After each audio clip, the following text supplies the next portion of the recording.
Now then, people, welcome back to the Just Joe Football Show. My apologies for having you all waiting there. It was my fault. I was too busy enjoying myself watching Barcelona get beat while Rafinha's on the bench.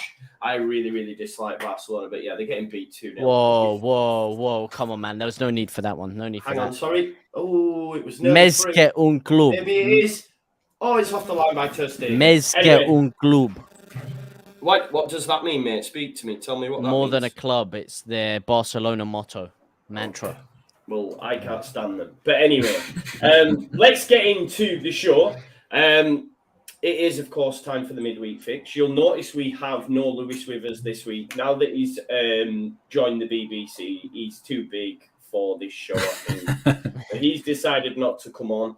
Regular substitute, Ollie, is also in some media position and down London getting some training somewhere. So he's another one that's getting too big for his boots and decided they can't do the show.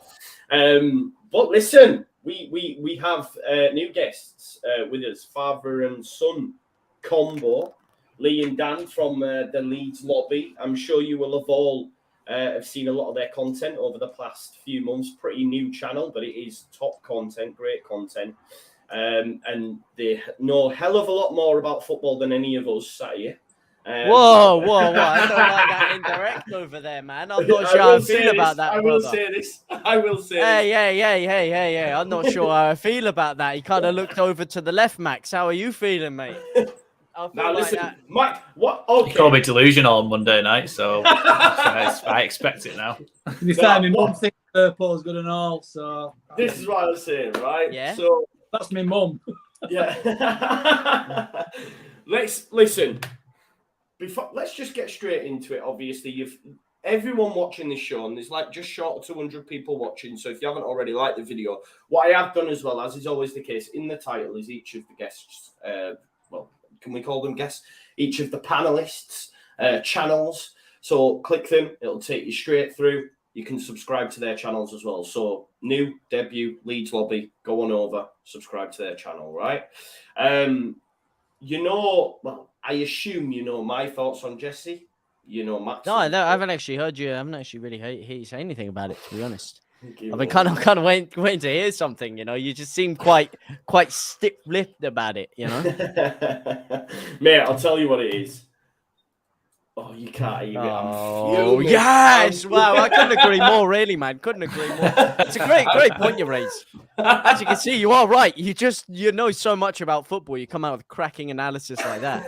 I don't know, though. This is the thing. Why is it not working? I need to play it. One sec. Oh, man. Well, anyway, in the interim, you know, it's good to be... For anyone who didn't hear that, I'm going to do it now for you. Are you ready? There you go. That's my thoughts. Man. That's my thoughts. Rest in peace, Claude, man. Yes, what a guy. Yes. Now, listen, I'm not his biggest fan. Max says he was Jesse in the other day, but I managed to change his opinion towards the end, I think. JT's just vibes. He's the only just vibes, huh? He's the Ole Gunnar Solskjaer of this panel. Huh? How dare you? I'm joking. How dare you? I am the Marcelo Bielsa, all right? Yeah. Definitely. That's what I thought. Crazy. And by that, I mean I'm crazy. Yeah. What were you saying, Dan? This is like Marcelo Bielsa. He knows he's wrong, but he won't change it. Whoa! Why are you taking out my boy Marcelo now? Oh, mate. No. Marcelo was never wrong. It was a bit stubborn, wasn't he?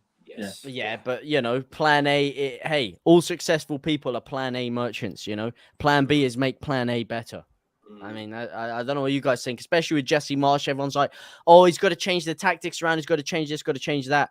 All top managers, in fact, people successful in all walks of life. Top manager, bro. Please do. I'm saying all people that are successful in all walks of life really are plan A merchants. Successful. What do you mean he's not successful? So he hasn't had any success. No. That makes keeping us up? That makes zero sense. Where you're playing a team that has got better players in every area, then and you've got finite resources to just say we'll make plan A better means better recruitment. And if you've not got the chance of doing that halfway through a season, so if you're playing a Man City, you're playing a Liverpool, you're playing a team that is going to be putting 5 or 6 goals past you, You have to have an alternate way of playing. Okay, but you say that, but yet when we've played the big teams, our plan A has worked a treat.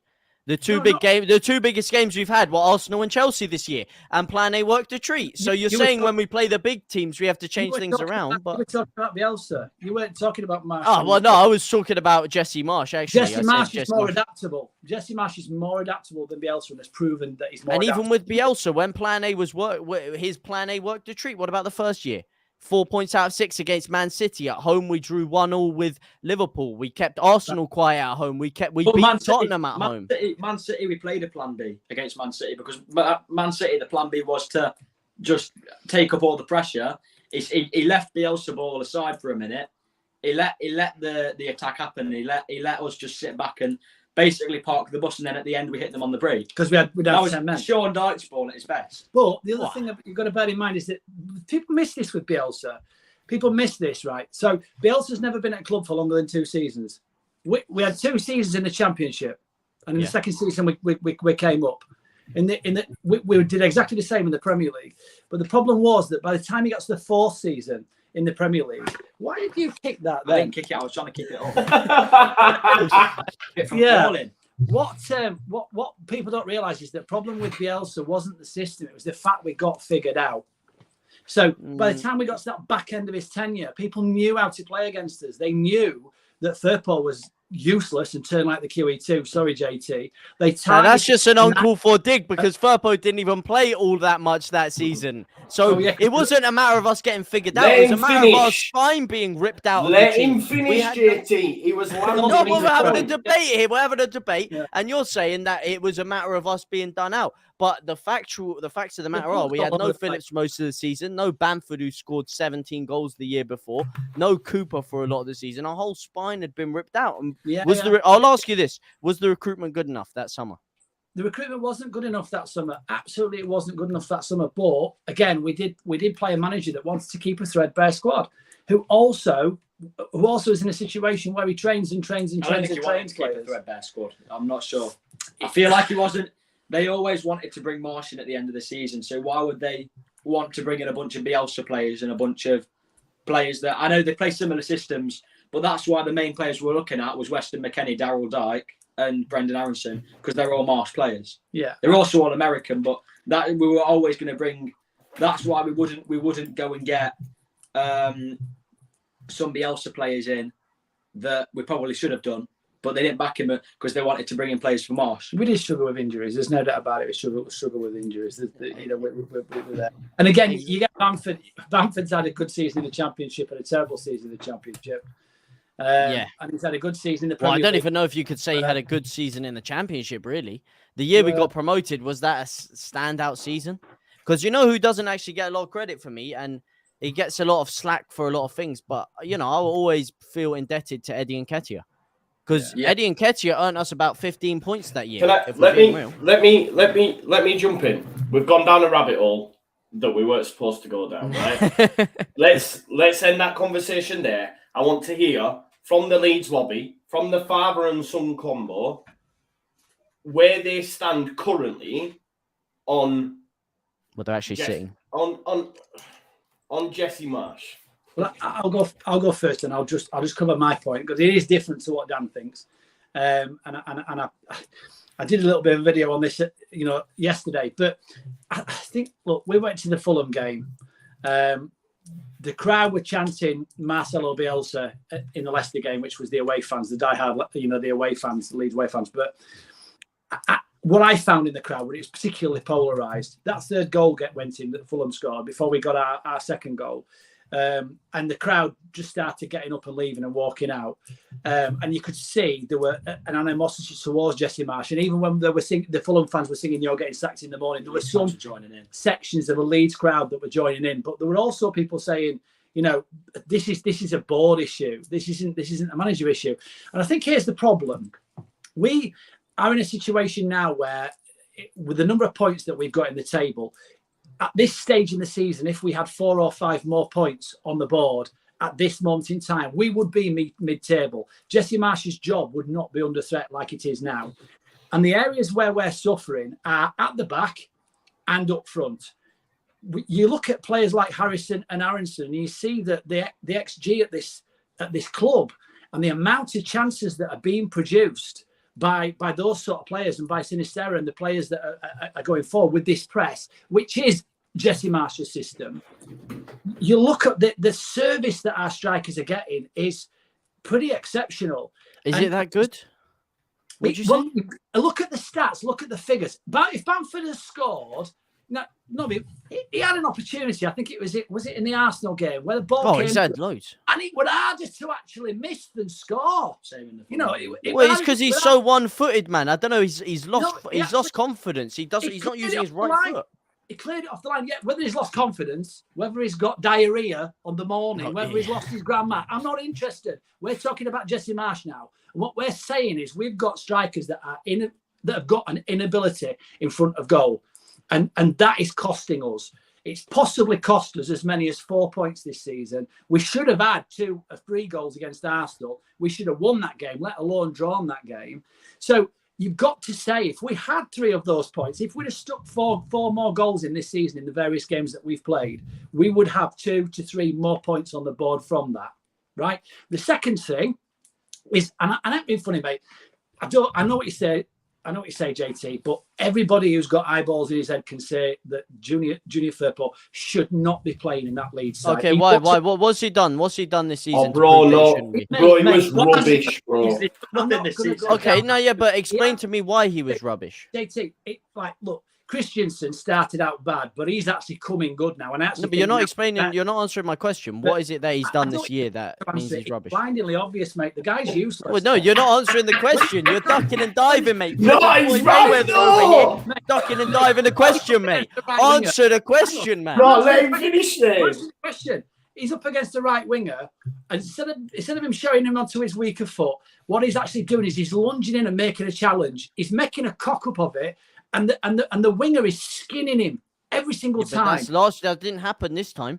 The only criticism I'd say of Firpo this time is I was actually disappointed in him because I've been saying he does a lot of attacking, but what he didn't do was attack last game. Yes, you might be right. But I'll tell you what Firpo's biggest failure so far this season is he's not as good as Strauch. He's played one game, and that's this. I wouldn't necessarily agree with that. Bro, let him finish. He is not as good as Strauch. That is my point. My point is that I would rather have Strauch playing than Firpo. And the problem is Strauch shouldn't be playing left back. He should be playing in the centre with Koch. Okay, what is Strauch better at? Cooper's distribution, it just isn't good enough. He plays across the back and doesn't play forward. That's a fact.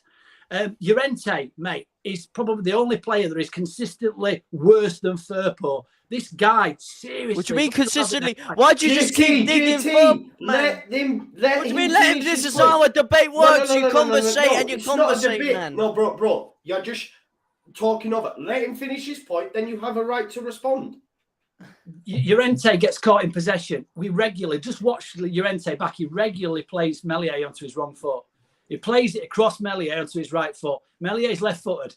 What that means is that Melier's going to take 1 or 2 touches before he clears the ball, and he's inviting a press. And you know what? Opposing sides are watching that, and they know that if they press Llorente, he will play Meslier onto his weaker foot, and then they continue that run and they press Meslier. Meslier will either put the ball out, inviting pressure, or he will clear, and it will not be a good clearance. That's why we lost against Arsenal last season. And this is something that he's doing over and over and over and over again. Now, Llorente should not be anywhere near that side. Strauch should be in the middle. He should be first choice for that left-hand centre-back berth.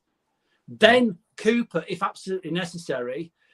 And the failure with the club is that we've not got a left-back who we're confident enough to sit and do us a job week in, week out that's better than Strauch.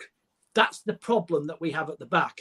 And that, I'm sorry, that has cost us probably another 3, 4, 5 goals. We watched the game against Leicester, playing out from the back, and we were just inviting pressure. Now, that is a little bit down to Jesse Marsch, because for whatever reason, he's still insisting on us playing out from the back when he must know that that's a failure. That's one thing that is wrong with Jesse Marsch. But we started this season and we said we are short a left back, we are short a striker. That is what is doing us. We had a situation with the board where they've spent literally no money. And that is the problem that we've got. When I say we spent no money, we've recouped money. That's it. We've not invested where we should have done. So for me, I think we've got a problem. If we get rid of Jesse Marsch now, we've got players that have been brought in that are performing well. Aronson's doing well. Adams is doing well. Sinisterra's doing well. I actually think Harrison's doing okay. And I think Rasmus Christensen is shaping up. If he continues his trajectory of improvement, he's going to be really good for us. He's going to be what we thought we were going to get the first game. And the problem we've got is if we get rid of Jesse Marsch and bring somebody like a Deitch in, what's the point in bringing all of these players in and spending the money that we spent to actually improve the squad? Because I think the squad overall is improved in most areas. Should have brought a striker in. Yeah. We should have brought a left back in. What's your overarching point here? My overarching point is that I don't think Jesse Marsch is at fault. I think he's working with what he's got. If he is at fault, it's that we should perhaps be trying Sonny Perkins in the side, Nonto in the side now, and Gelhardt in the side now more than we currently are. Because Bamford, I'm sorry, for me, I'd just give up on the guy. Seriously, if he's still got a heartbeat come Wednesday, he's not stubbed his toe or something like that. Oh, don't mate, it's got glass legs as the lad. And then when he's got the ball, it's absolutely useless, mate. Cow's ass banjo. No. Mate, he's missed more opportunities. Seriously, he's missed more opportunities. So this is where I see it. I'm not confident when the people in the room, Bamford picked up the ball, take that penalty. Who actually thought he was going to score? No, I didn't. Everyone thought he was going to score. I thought he would find that. I wasn't like 100%, but I think I said on my live watch along, I said he's going to miss this, isn't he? Because when his confidence is down, when his confidence is up, he's actually a good striker in the Premier League. He's a good Premier League striker when his confidence is sky high. But when his confidence is low, it takes him a long time to get back on that train. And when he does, he can be good. But sometimes he's just so rusty that he can't. But in response to what you were saying about the fullback situation and stuff, I agree with that because for some reason, the board have this thing where they just back Firpo. We've spent 14, 15 million on him. He has to be the one and he has to work. But like, to me, you don't have to sign someone that completely replaces him and Firpo never plays again. You sign somebody that competes for a place with him. And that wouldn't cost that much money given the performances that Firpo's put in over the last couple of years.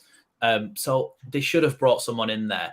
The only thing I disagree with is I like Strauch and Koch as a centre-back pairing. I think they're both very good on the ball, good distribution. For the most part, they're quite calm and composed. The only issue I have with that is that I don't think we then have a leader in that back line. And I think the thing that Cooper brings, which is completely invaluable, and none of our other defenders have it, I don't think, is that leadership of that screaming for the ball and winning a header when a corner comes in. And I feel like a lot of our other players, like Koch and Strauch, sometimes they just don't put a name on it. You saw when Ayling shirked out of that one where Mitrovic got in front of him and flicked it back over his head. Ayling was nowhere near it. And sometimes I feel like having a proper leader and an old-fashioned centre-half like Cooper who will just come and stick his head where other people stick their boots, I feel like that's something that we need to replace. And I don't know if you can teach that. I don't know if you can teach. No, we do. We do need a leader. Leadership. Do you think? All right, let me ask you. Do you think Cooper can do it for a full season? I don't necessarily agree because do you think he can do it for a full season? I'd still rather have Strauch and Koch at the back than Cooper, because what I've seen in the last couple of games where Cooper has been playing is he gets the ball and he plays it square. And he gets the ball and he plays it square. And I'm watching a Leeds team and I'm watching us get pressed. We're supposed to be playing this high pressing system where we win the ball and we go directly towards goal. So logically speaking, you want just boot the ball up the field. Yeah, but then Koch was clearly told to do that against Fulham on Saturday. He kept trying to switch the ball and he just kept putting it into touch because he's not good enough to do it. So who's that? Sorry? Koch. I feel like he had an instruction to take the ball into the opposition half, and then he was looking for that diagonal ball to Sinisterra on the wing every time. And Cooper did it to Ayling as well. Cooper was spraying him over to Ayling. So I remember on the watch along saying, I feel like Koch just wasn't accurate enough to do that. I don't know if that's an instruction that doesn't work because our centre backs haven't got that distribution or what. But I totally get what you're saying, that it's not all on Marsch, because it's like three-pronged. There's a recruitment, there's individual mistakes, which he can do nothing about. But then there is also the fact that although we have created some chances against teams, we let a lot of games get away from us. Southampton game, he didn't make the right substitutions. The game was getting away from us and he did nothing. And it was already too late then to get back into it. It was a stupid individual mistake, though, at that game. That was Harrison being a flipping clampet and not marking his man properly. Yeah, but then it happened at Palace as well. It happens all the time, is that... No, you're right. And I think that comes down to what you were saying before about a leader, to be honest, mate. We don't have a leader back there. We don't have a leader. And someone, a.k.a. Mr. Joe Wayman over here, was telling me what at the beginning of the year. What did I say we need to sign? Is your leader.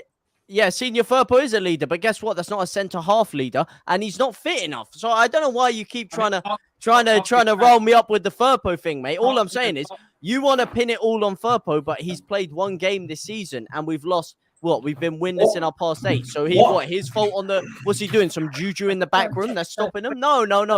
The fact of the matter are, yes, they should have signed another left back, but his problem is fitness.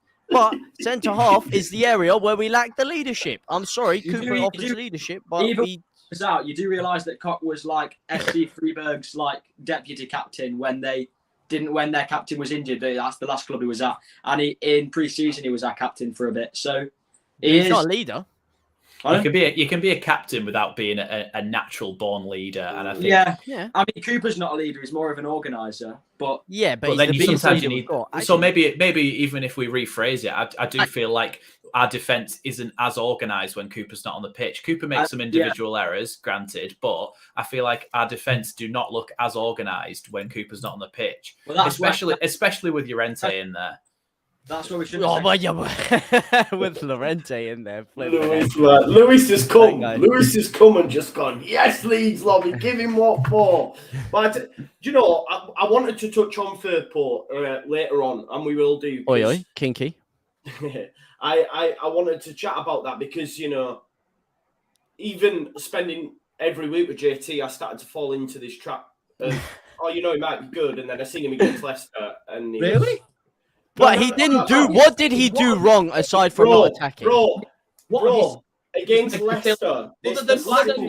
So he was our worst player against Leicester. You're going to blame him and not Rocker. Mate, other than what's come out of his mouth. Yeah. We know what comes out of his mouth most of the time. I'm already going for my shovel, right?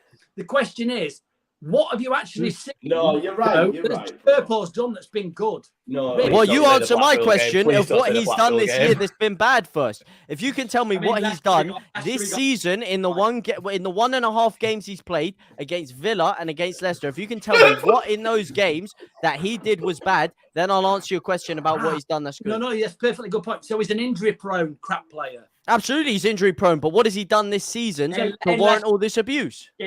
He got skinned by Tielemans and Pry a few times. Oh, he got skinned once or twice. He's a left back. What do you expect? You think you're going to win every single battle? You're going to get taken on a few times. That's the name of the game. But JT, he was. If you look at the positions and stuff, the average positions on the pitch, there's been loads of analysis on it. Firpo was dead against. No, I don't think he had a good game. I'm not saying he did because I wanted to see more attacking from him. But at the end of the day, I don't see any point in abusing a man who's played one game all season. He's not fit. He's not match sharp. Anyone else comes in, they get the benefit of the doubt. They're not match fit, whatever. He comes in and he just gets absolutely slaughtered for no reason. He's a man at the end. He's just a man who's just come back to fitness, but yet he deserves all this whole world of abuse. That's not right. That's not fair. He's only doing his job. If we were in a situation now where, we had two centre halves that were really, really solid, right? And we had our defence sorted out, and we had to pick somebody to play in that left back role. And both Firpo was fit and Strout was fit. Who would you be picking to play in that left back role against Liverpool? It depends. Okay, I'll answer your question. I see what you're saying. I would put Firpo. However, what I would put Firpo for is for his attacking ability. However, against Leicester, if he played in the way he played against Leicester, where he didn't attack, then I would put Struijk there. However, if he plays in the way, if he was just going to sit back and defend in the way he did against Leicester, I think Struijk is a better natural defender there. However, I think against a team like Liverpool, we need to attack with the width. We've seen it massively with Ayling. You were speaking about Rasmus Christensen, and whilst I think Rasmus Christensen has improved a lot, especially defensively, we saw last game, for me, Ayling, one of our best players, man. Attacking-wise, we missed that so much. Rasmus Christensen does not offer us anything going forward. Luke Ayling does. He almost scored, man. Lovely chance, comes forward, commands it, chests it down. He shows, we need more attacking impetus.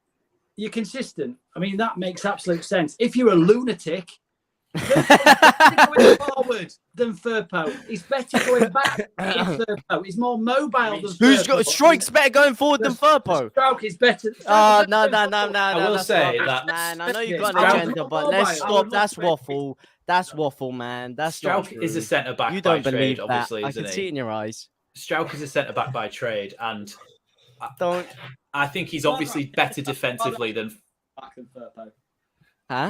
He's better defensively than Firpo, obviously. We're talking about Firpo, man.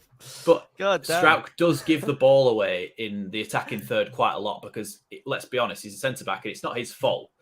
But he does give the ball away quite a lot there. And it is to our detriment a lot of the time when we're attacking and then a team switches the play after that. And we're like, right, well, we've got a massive recovery run to do here because they could easily counter-attack against us because giving the ball away in those attacking positions. But I'm the same as you, Joe, where JT had said that Firpo was good for so long that I was like, in the attacking but he hasn't sense, been he given might a be fair good, shake, man. I think it's too harsh to say he's not right now. His one problem game? his problem is that he literally doesn't know the basics of defending.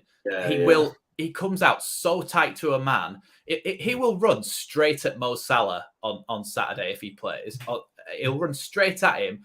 Salah will skin him, and then Alexander-Arnold's overlapping or whatever. He always gets done with an overlap because he comes flying out and doesn't mark the space. He just goes to the person, and then it's a liability to have in your defense. Hence what I said. If we play the way that we thought we were going to play, I mean, you made a whole video on it. You popped a whole video on the fact that we're meant to have. You were saying put Harrison at left back, and Harrison isn't the most competent defender either. But yet you want to come at me for saying Firpo left back, who's maybe not the most competent defender, because the way I'm saying we should play is the way you were speaking about it, where you have Adams or Rocker sitting back, making a back three, allowing him to push forward as a wing back.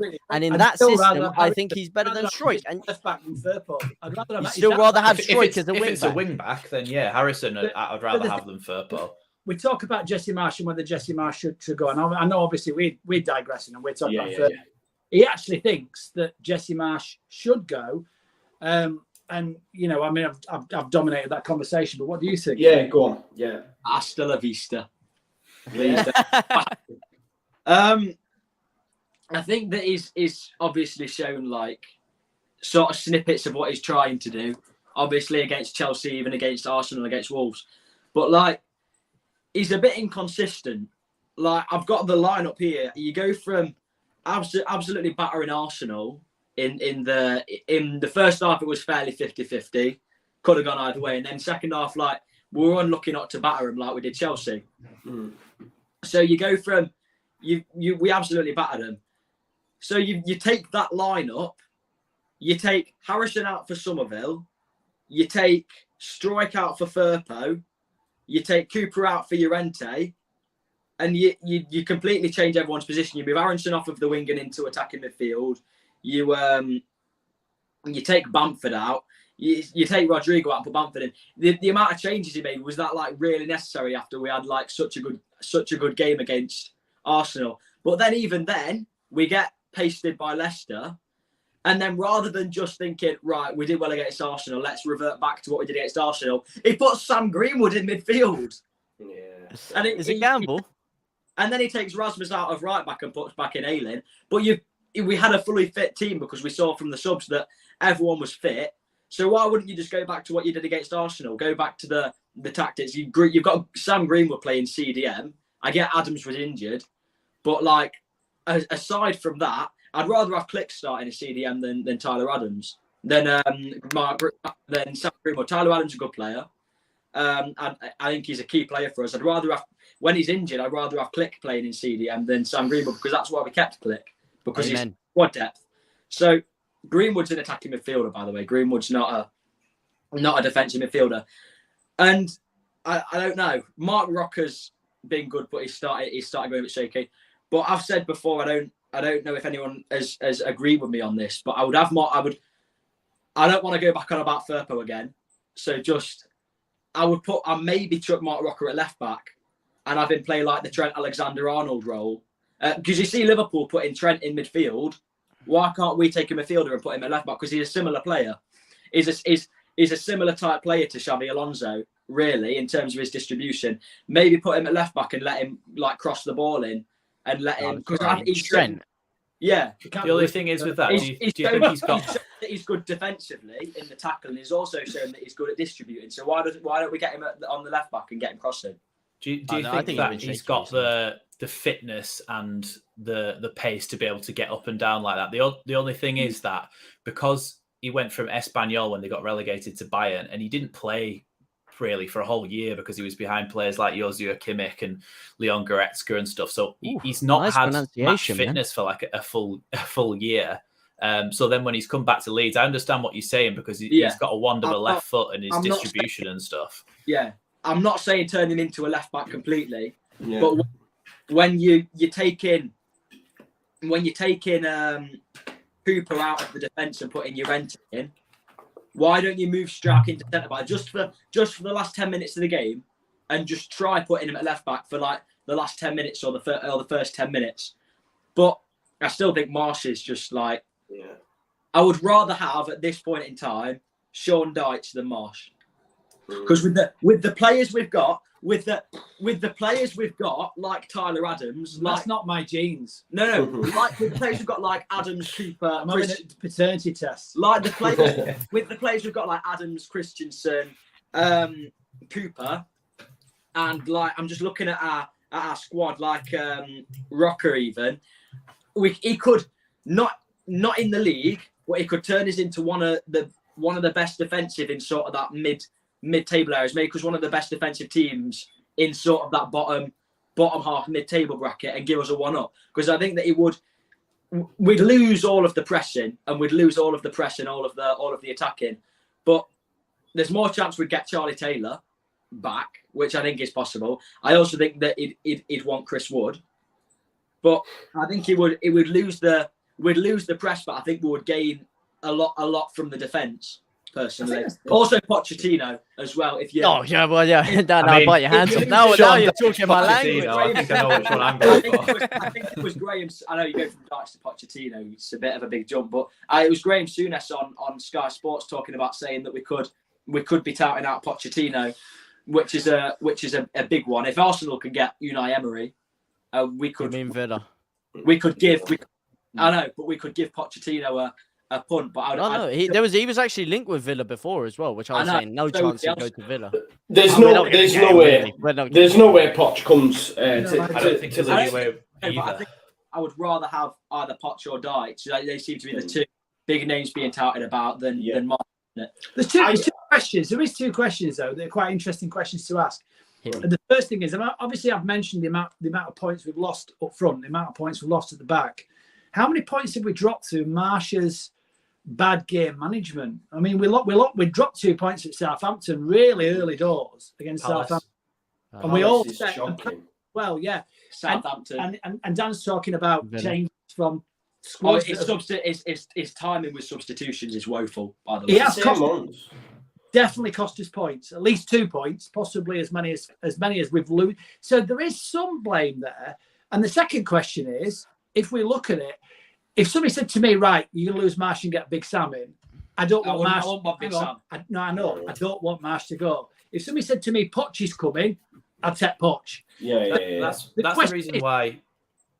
Who are we going to replace him with? That's what I was going to say. That's the reason why when Joe said we did a show on Monday night about Marsch, and when he said, "Are you in or out?" as an initial thought, I said in because I like to give a manager a chance, but all the stuff we've said aside, I wouldn't want to get rid of him until we have somebody lined up. I feel like we're a club now where even though we've got our board's got its failings, it's not done the certain things that we wanted it to do in certain situations in the transfer market and stuff. But I feel like they are the sort of people who would have somebody lined up who they truly believe in before sacking a manager. We're not the sort of club who would have Mark Jackson in charge for 8 games or something before we managed to get... That would derail us. I think they've got someone now. We have to do that because you can look at 2 clubs, look at Wolves. They sacked the manager, no contingency plan. Now they're up shit creek and they're probably going to go down. Without a paddle. Yeah, definitely. And then you've got other clubs that are, operating differently. So I do agree with you in that respect. But what I will say, and this might sound pretty finite, but if Jesse Marsch is still in charge at the end of the season, will not be a Premier League club. And I feel that strongly about it. Yeah. I understand points being made, but I just think for me, at this level, the guy's tactically inept. And again, this is just my opinion. I'll give everyone a right to reply, but I keep coming back to it. That the Crystal Palace game just really, really blew my mind. How easy it was, and then he's standing in the post-match presser saying, "Yeah, they just kept knocking it in behind." Right. So if you could see it, and I could see it, why didn't you rectify the situation? And what I was saying as well, and Connor said this. And I thought it was a fantastic point, and it comes back to what you said, Lee. When you were talking about Rasmus and the trajectory that he's been on, and your son just mentioned it there, Dan. Why do you then drop him? Yeah. For again, that's what blows my mind. And I sample a lot of content. Watch you. What for Railing? Sorry. Yeah. Drop him for Railing.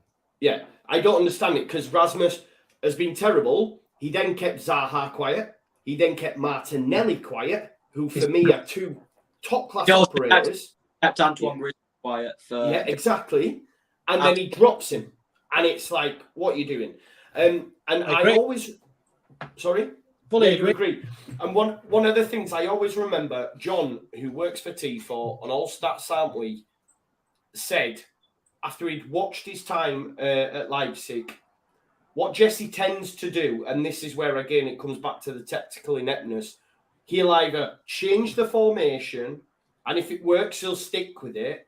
And for me, there's no real plan there. It's a case of, I'll put a different formation out, I'll try something, and if we win, I'll just stay that until that one loses, or he'll just change personnel. And we have seen over the last couple of weeks, it's wild. Like, even the Cooper thing, and his reasoning were, he can't play 3 games in so many days. Deal with the Leicester game first. Yes. Don't be thinking about Fulham. Deal with Leicester because. But you have to manage ahead. You have to work ahead. No, you don't, bro. Yeah, you do. Look, you're the way you said it. I agree with what you're saying away, but you're not taking into account the physicality needed to play these games. When you've got a game Thursday, so you have to win that game, then do that. Yeah. Not go. Fair enough, but you still have to plan ahead. That's poor crazy planning talk, leads bro. to piss poor. It depends. It's crazy talk. If you've got an FA Cup, Chelsea, it is, bro. What did we get right against Leicester and Chelsea? What did we get right that we're getting wrong in every other game? Leicester and Chelsea. What do you mean? And I watched that. Sorry, Leicester. It's Chelsea and Arsenal. I watched us play against Chelsea. I even watched the game against Arsenal. Came away from that thinking we ain't going down if we play like this. I watched the Chelsea game and was like, I don't remember Leeds. I can't remember the last time Leeds played 90 minutes of football where they played so well against a big club like Chelsea. So do you know what I put it down to? And again, you can agree or disagree. The reason we played so well in them games is because that team comes to impose their style. So therefore, our counter press works because they're willing to play out from the back because they believe they have better personnel, which they do, and we can catch them on the fly. When teams who are fighting to stay in the division have to look at Leeds as a difficult opposition and say, right, how can we win this game? Well, I'll tell you what we do. We'll just bypass the press. When they start doing that, Jesse should then respond to that and say, right, this is what we're... And he doesn't. Whereas a Chelsea and an Arsenal will come. So, for example, City, Liverpool, they're not going to come play like, I tell you what, let's just, knock it long. They're going to have and I mean, Liverpool probably will, but you know what I mean? Like City, you're going to come out and try and play out from the back, and we might catch them on the fly now and again, but over 90 minutes, they'll probably beat us. But I just think the Chelsea and Arsenal game in isolation, yeah, it looks amazing, but that there is not sustainable with the other, 14 teams in the division, the Villas, all these, because they're not going to play that way. They'll go, but right, then we'll to just play hit the devil's ball. advocate, you say he wasn't switching it up, but then you criticize him for dropping Christensen for Ayling. You're saying it worked fantastically when we played against a bottom of the table Leicester side who had about 5 missing players, but yet we didn't score a single goal. We weren't creative enough. We weren't lethal enough going forward. So how does he respond to that? He gets rid of Christensen, puts in a more attacking fullback in Luke Ayling because we're going up against Fulham. That for me is responding to it, is it not? But responding to our that would be to me an okay change that I've thought, okay, well, he's obviously got an idea of how he can get at them here if he hadn't have made all the other changes as well. If he'd have just brought, because Ayling actually got quite a few balls into that really dangerous area in front of the goal. He put some good balls into the box. No one was on the end of them. So I can understand that from that point of view, but then it's the other things that he did as well, the other players that he brought in. But what other didn't players? make sense. What other players? When he So brought Sam Greenwood Strike for Firpo and then Sam Greenwood. Okay, Adams was out, so we had to miss him. So the only changes were Strike for Firpo, Christensen out for Ayling.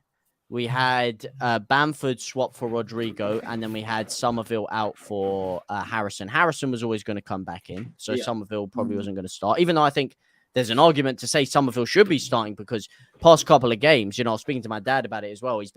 He was talking about how he picks the ball up from the middle and he's really good at actually carrying the ball forward and getting us onto attacks. I've been really impressed with him, but Harrison was always going to come back in.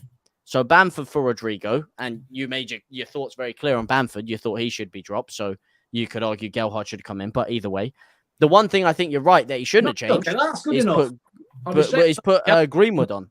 I agree. He should have put Klitsch on. That's why I'd say he made the cock up for me. I've seen Sonny Perkins in the under 21s, and we've been to see him play, and I've seen him in the interviews, and I've seen him being signed, and I didn't realise how big he is. This kid's 6 foot tall. He's actually quite a big lad. I'm surprised Sonny Perkins isn't. Bearing in mind he's played in the UEFA. For people like me and Joe, that is unheard of height. Get binoculars to see that. I'm 6'3". I don't worry about that. But he's a big lad.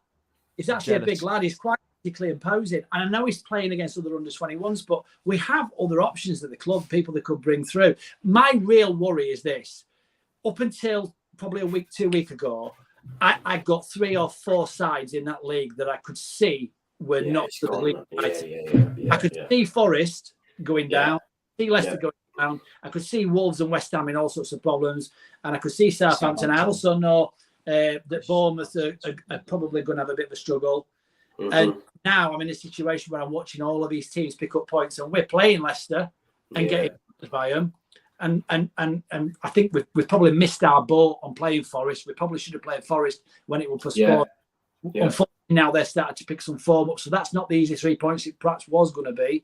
And now we look like we're in danger because I can't see us winning a game. Well, you said no. I think the perfect microcosm of everything that's gone wrong this season was the Palace game, because we attacked at the start and we did really well for the first 25 minutes. And then Patrick Vieira's obviously said, right, well, these are just going to press you, so stop panicking. And if you can, spread the ball out to the other side of the pitch and counter-attack.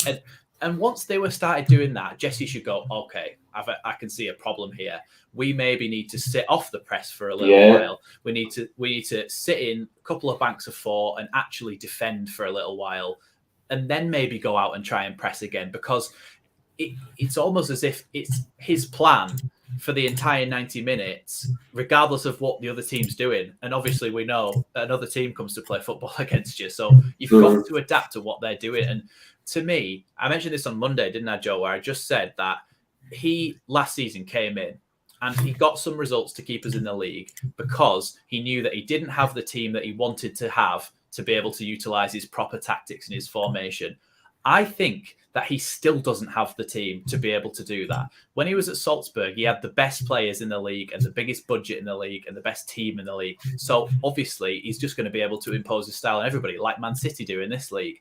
Yeah. But he's not got a left back who can play that attacking wide football that he wants to play. Rasmus is good defensively. Obviously he was at Salzburg. he's good defensively, but not enough going forward. And so when we haven't got anybody up front who's clinical enough to finish, when he was at Leipzig, he had Haaland.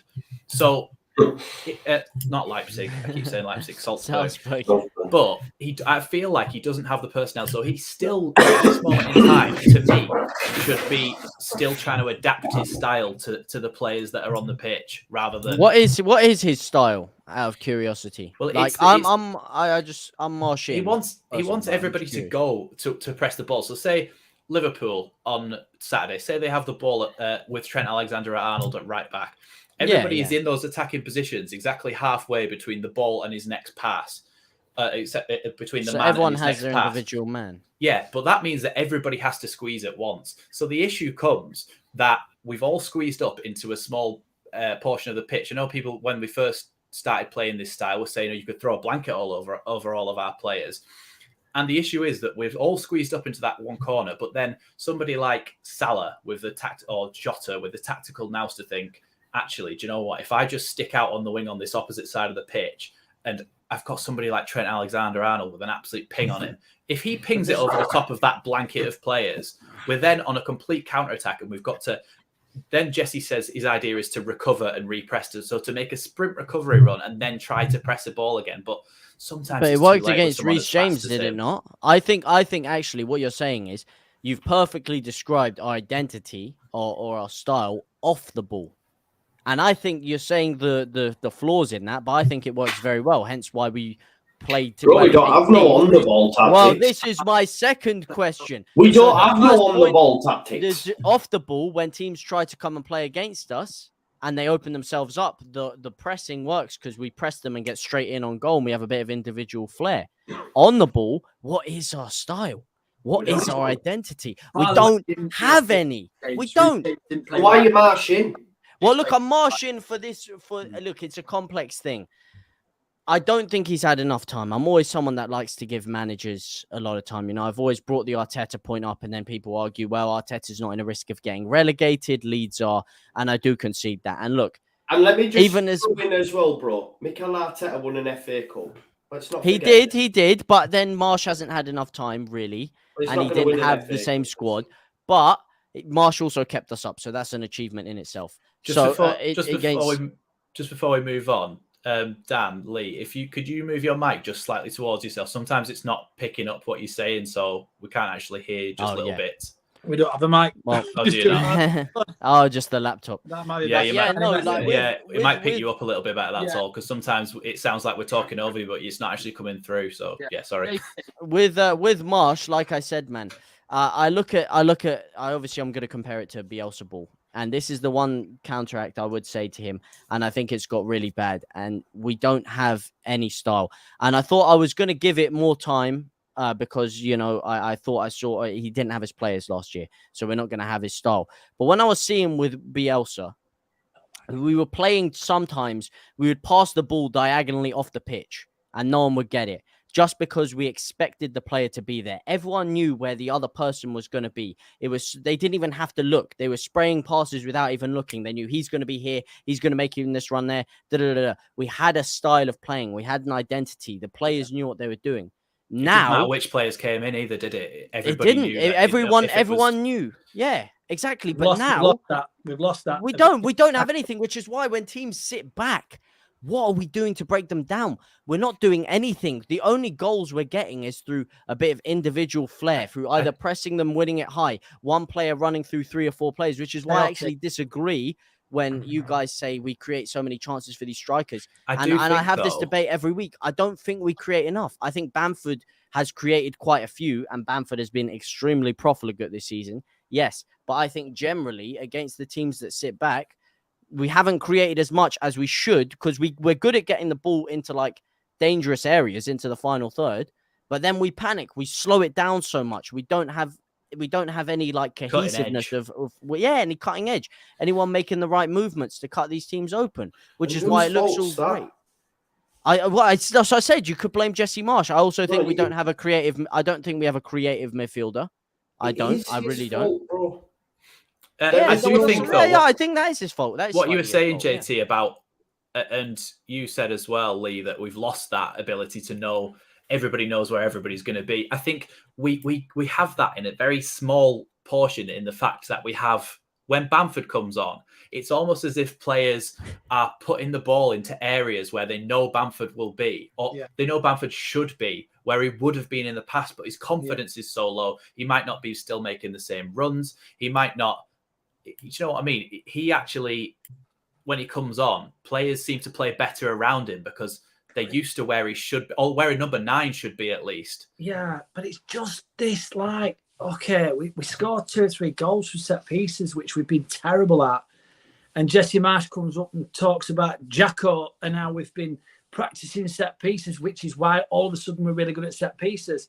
And then for 2 games after, we can't beat the first man. And it's like, all of a sudden, did you just suddenly decide that you're going to take JUSTJOE off that now? Then or something? Yeah. And then we're conceding goals with corners. And JT, you're on about the last season. Yeah, but you're on about the way in which we're struggling to find other players in the team, and meanwhile, third post trying to find his backside with both hands. And all of this is going on at the same It's time. a big backside, to be fair, so he shouldn't really be having trouble finding it.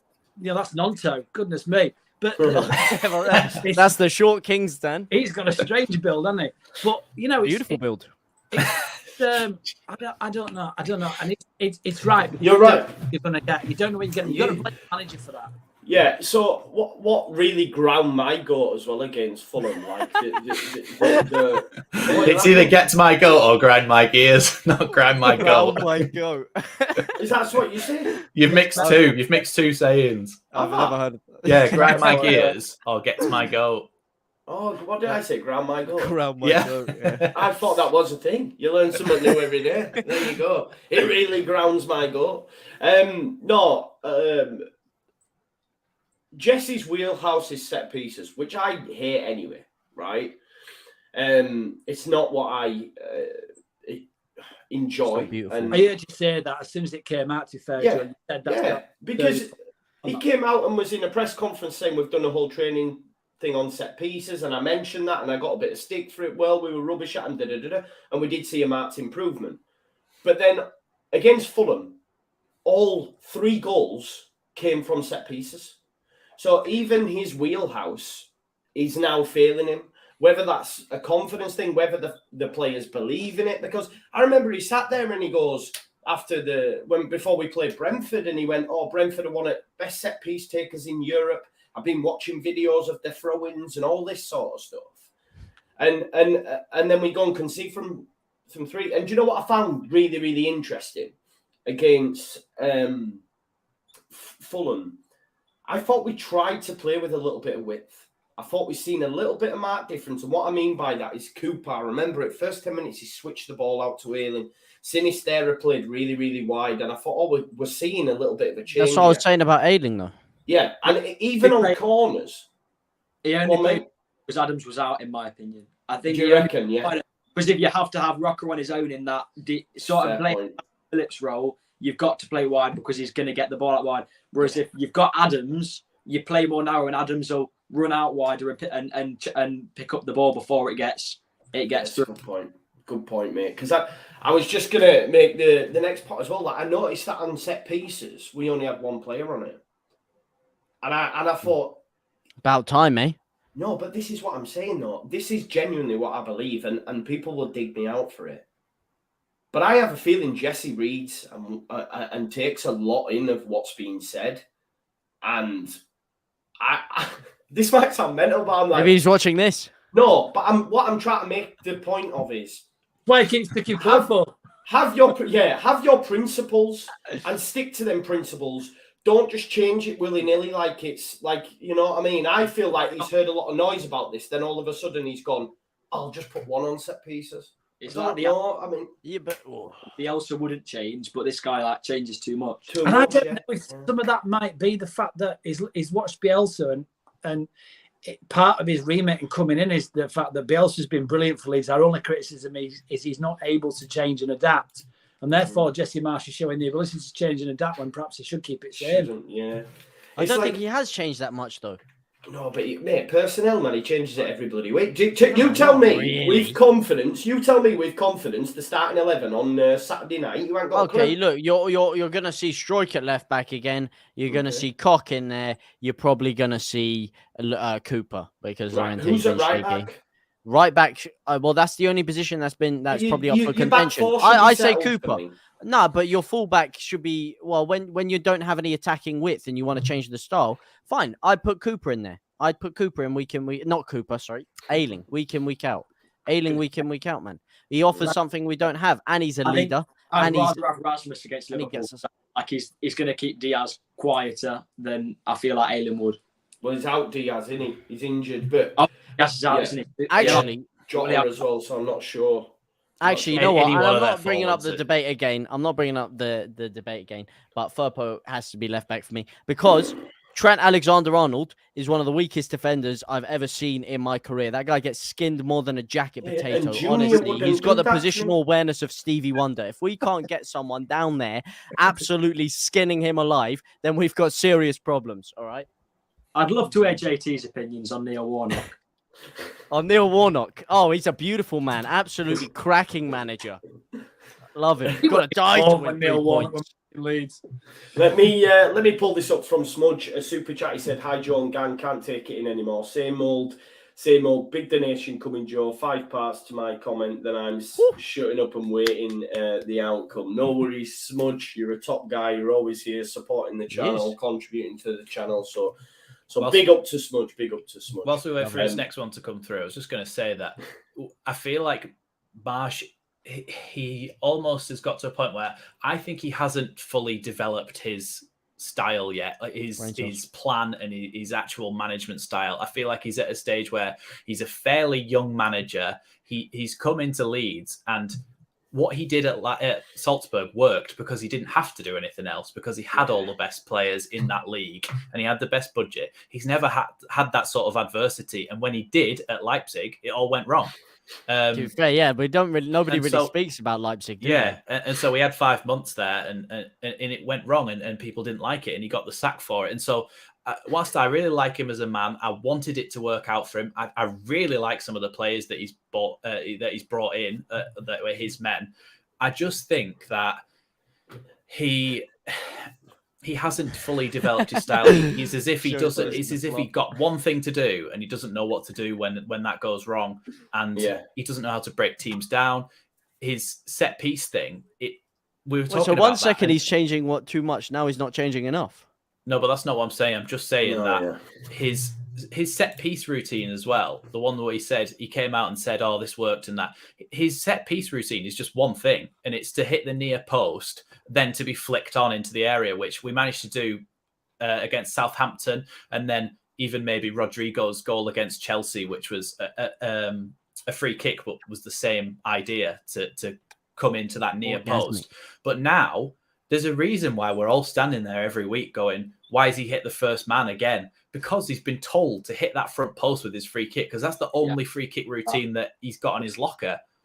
Because that's what Strout flicked it on for the one against Southampton, and Rodrigo was there at the back post, and Firpo flicked it on for Llorente. Yeah, that's really good. That's you know what, that's absolutely bob on. Firpo did knock it on. Beautiful flick on, I'd say. What's interesting me though is okay, how married the board is to Jesse Marsch in terms of the engaged 49ers and the potential takeover. Are they ever going to come in and buy us? Do we want them to? Marsch, then you know. And are they going to want another American coach? Is the link with Marsch being an American coach, not being an American player? Is there even another American coach out there? 49ers for the merchandise. I feel like Radrazani is quite hesitant to pull the trigger on sacking Marsch, because if he does so, then the 49ers might pull out and not. No, I don't think he has the power. Marsch was Orta's man. I know it's easy to make that comparison, but Orta massively wanted Marsch for a long time. Before I've got some more questions, but before I do, I just want to address Mr. Matt Hemingway. He keeps putting on comments asking me to bet a grand and all this sort of stuff. Bro, stop coming in the chat swinging your bits around like you Billy Big Bollocks, right? At the end of the day, like, we're talking about football, I don't know why you're on about what do you want me to do? Go outside and have a strainer with Jesse because I don't like his football. Like, I think you need to just chill out. Yeah, I think you need to chill out.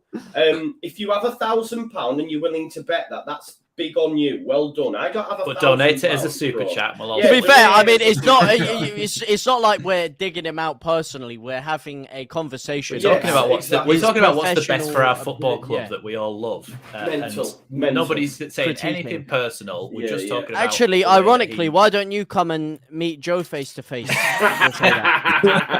And we'll have £1,000 on the winner of that. How's about that? Right, okay. Right, we've got loads of super chats, so let's do this then. But yeah, just calm down a little bit, Chris. If your name was Chris, it's Mark. Sorry, Mark Hemingway. Right, where's the super chats gone? Someone just come in. Right, part 1. He says, part 1. Bielsa took a mid-table championship team, got us promoted in 2 years, then kept basically that same team the first year in the Prem and led them to a 9th place finish. Then when it was time to really spend, the board effed it up. And I think, listen, thank you for the super chat. I think we can all nod in agreement that that's what happened. And I think you commented that on my last video. I'm pretty sure it is you that commented that. And I think I put that was an excellent comment because I think I completely agree with that. And I think that, again, I think I've been into this before with where the board is at and with the situation where I think 49ers own 46% and Radrizzani owns 54%. If Radrizzani invests money that the 49ers don't match and don't put in 46% to 56%, the problem we've got is that when it comes to selling the club, it's like what they call a director's loan. And it basically means the club owes Radrizzani that money back. So there is a bit of a problem there because if the 49ers want to put money in, Radrizzani also has to put money in. And it's very, very messy. And I actually think at this moment in time, the aim of the board and what they were doing and what Orta was tasked to do in this window was to not spend, to have a net spend of 0. So nobody had to put money in and the club to keep the balance sheet looking really, really good and for us to finish mid-table.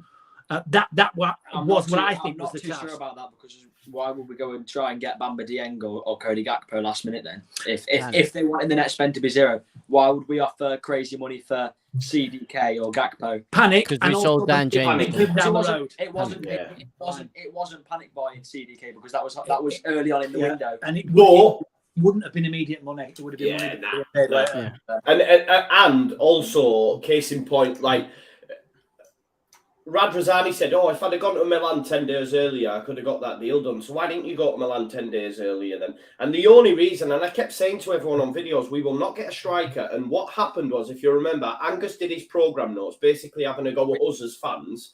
And then Rodrigo got his shoulder injured. Yeah. And then they had to act. You know what I mean? So even also saying then when it was really time to spend, the board messed it up.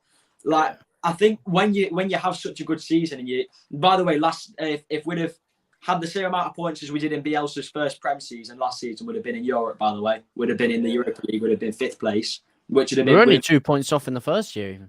Yeah, I know. Goal difference messed it up for us though, didn't it? Yeah, Brighton, I think. We went on a run with Man United, all that, and then we went to Brighton and were terrible, and that was the game, and then when it's time to spend money on the board. When you have such a good season, you've got to build on it. Liverpool this season had such a good season and then they didn't build on it, and now they're messing it up. But you can't tell me. I know this is far out, right? But you can't tell me Man City went and got Haaland for 50 million. Haaland's a Leeds fan, right? I'm not saying we should have signed Haaland this season, but when we finished 9th, that was before Haaland sort of set the world on fire. You know, it was a good strike. He went to Dortmund that year, did he not? Pardon? He went to Dortmund that year, did he not? No, I think he went Dortmund the year before. I thought he went halfway through that season because he was at Dortmund for how long? 1.5 years? I'm not sure.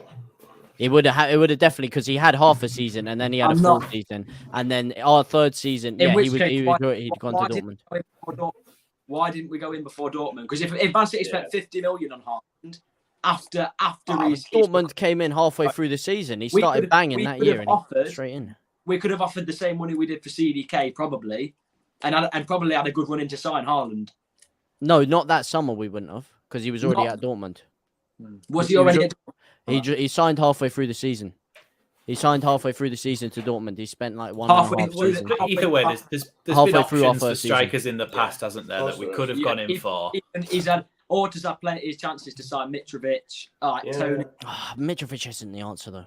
No, yes, he would cook in this side, I think, personally. Look, to be fair, all I would say to play devil's advocate is we did sign a lot of players down to new contracts, and wages do take up a hefty chunk of money. Also, we did lose a lot of money in terms of the fact that we were playing behind closed doors. We were in a lot of debt in the first place. Yeah, we had the Premier League money when we first came up, which we spent. But then we also lost a lot from gate tickets. We didn't have any of that coming in. We lost a lot through signing a lot of players. We signed Bamford down to a new deal, Meslier down to a new deal. I think Ayling might have even got a new contract. Dallas got a new deal. We'd signed a lot of players down to new long-term contracts. So there was a little extra thing that was stopping us. Although I do agree that there were key areas, especially this summer, that we should have spent a lot more on, i.e. a striker and a centre-half. But I also think there's an extent to which the board looked at the side and thought, with the first 2 or 3 games and the way we started off, we've got enough. But what gets me is a lot of this were always with a view to, Bamford is going to come back. Bamford is going to come. Bamford's not done it in front of a full Ellen Road. He's had his good season with closed doors on and feeling like he's in training. And this is some players, confidence players. He ain't performed in front of a big crowd. Not really. The most of the goals that he scored for Leeds in Premiership when it was short. Yeah, I do feel harsh about that, but you know what's actually peak, man. We've been done so dirty, haven't we? We've been done so dirty for me, especially me, Max, and oh my god, I actually feel I'm so bad with names. I'm so sorry. Dan, me, Max, and Dan, we've been robbed. Okay, look. You two kind of got to experience watching us with watching some good football, some good teams of the past. The best football we've seen in our lifetime ever was that first season in the Premier League. That was when everything was magic. It all clicked. There was such a good feel-good factor. We're back for 16 years. I can't go to any of the games. Yeah, and that is so disgraceful, man. And I'm just thinking of Nip. Like, the frustrating thing is, Smudge, there's some more super chats we've got to get to, so I've got them all there. But Smudge is bang on, I think, and Lee touched on it as well. The thing is with this board, for me, if they believe they can risk it for a biscuit and sit on money, they will do. And what I mean by that is, their general opinion after that first season was the fact that we had so many players injured. Koch, all these players that were injured. So they believed they were, the cliche, like new signings. So a full season of Firpo, a full season of Koch, a Rodrigo that didn't have COVID, all this sort of stuff, they believed second time around would be enough and didn't really buy anything. We bought, who did we buy? Dan James. And he's now playing at Fulham. But for me, they try and risk it. And last season, they tried and risked it. They didn't get a midfielder. To be fair, we sold our best midfielder with Tyler Roberts and then just didn't replace him. I agree. It's a big mistake. Big mistake. What I'm saying is they're willing to risk it. And that's where I feel... it's frustrating because I think back to all the names. Yeah, Tottenham have just scored, haven't they? In the 95th minute, Harry Kane. It really frustrates me because I think Smudge is bang on in the terms of, and I think it's even more frustrating when you think of the names that have been linked. The Rodrigo de Pauls, the Mateus Cunhas, the Cody Gakpos, the Noah Langs, all these names that you think, had we have actually got them in the door? Even the kid Ferran Jutgla, we were linked with previously. He's gone to Club Bruges from Barca.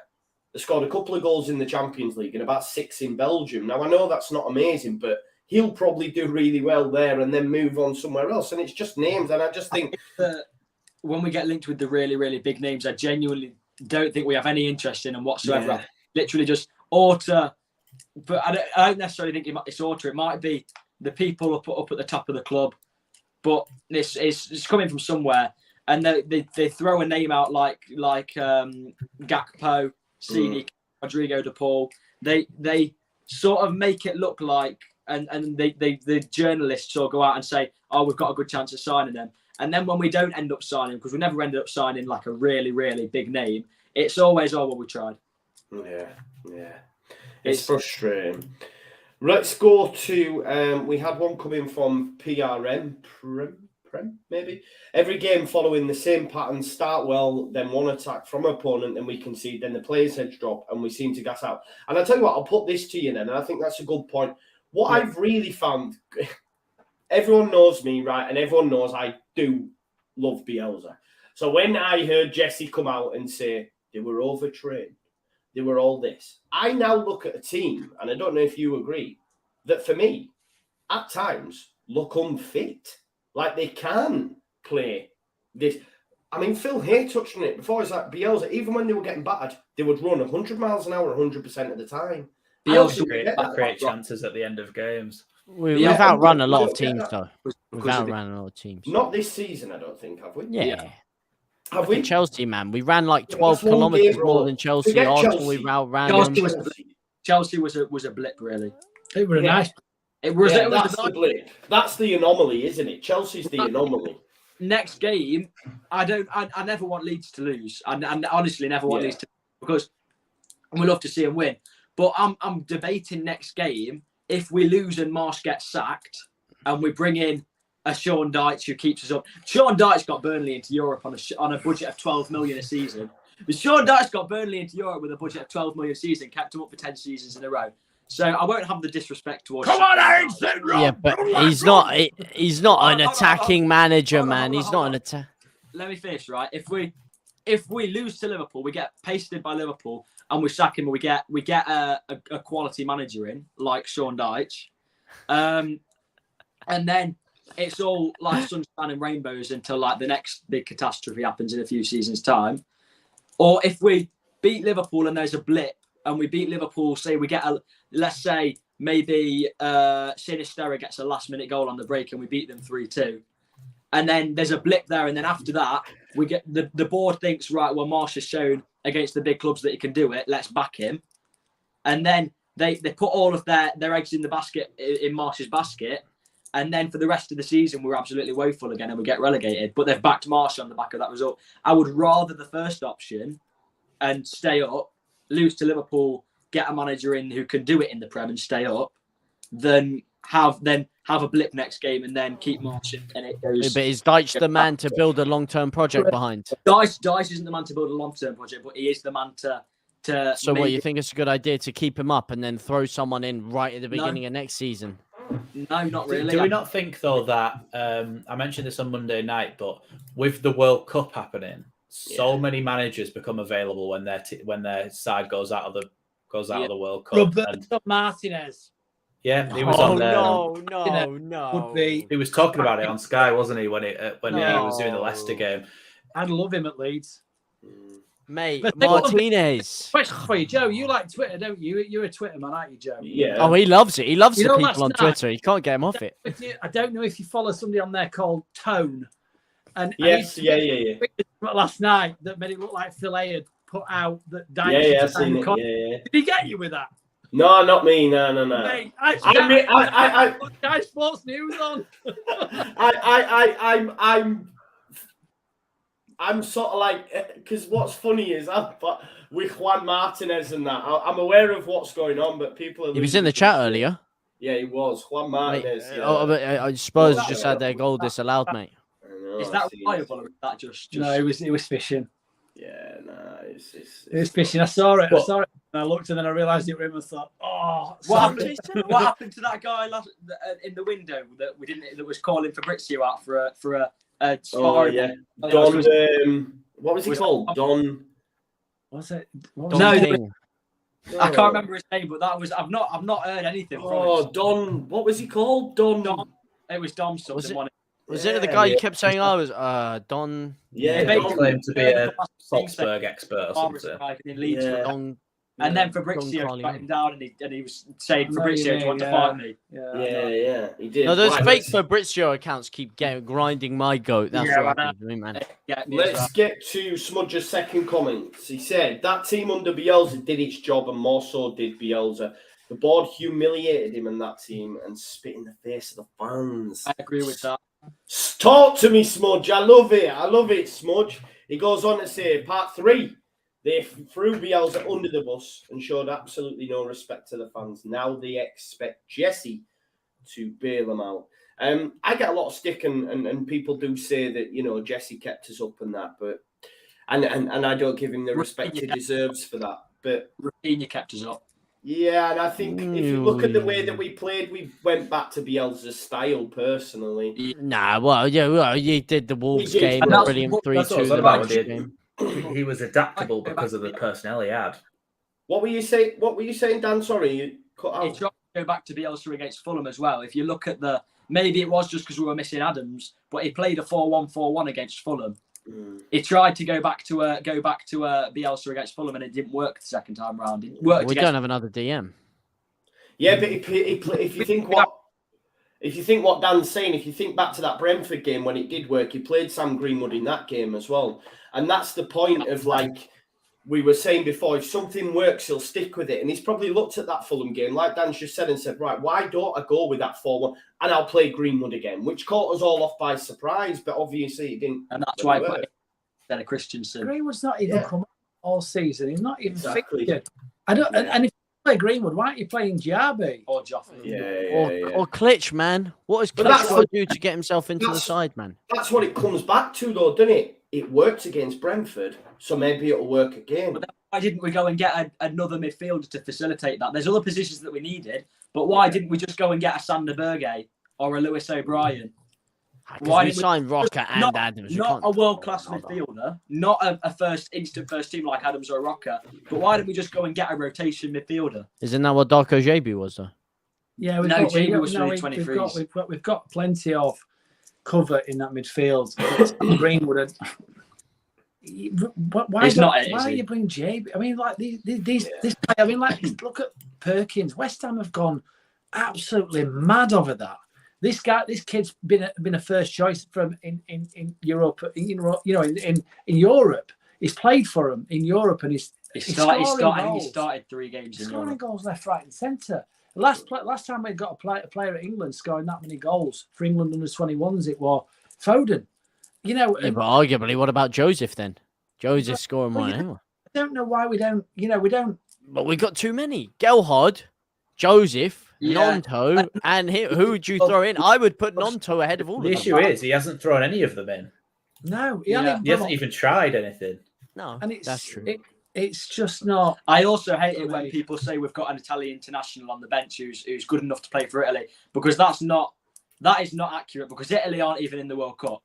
Well, that doesn't not make it accurate.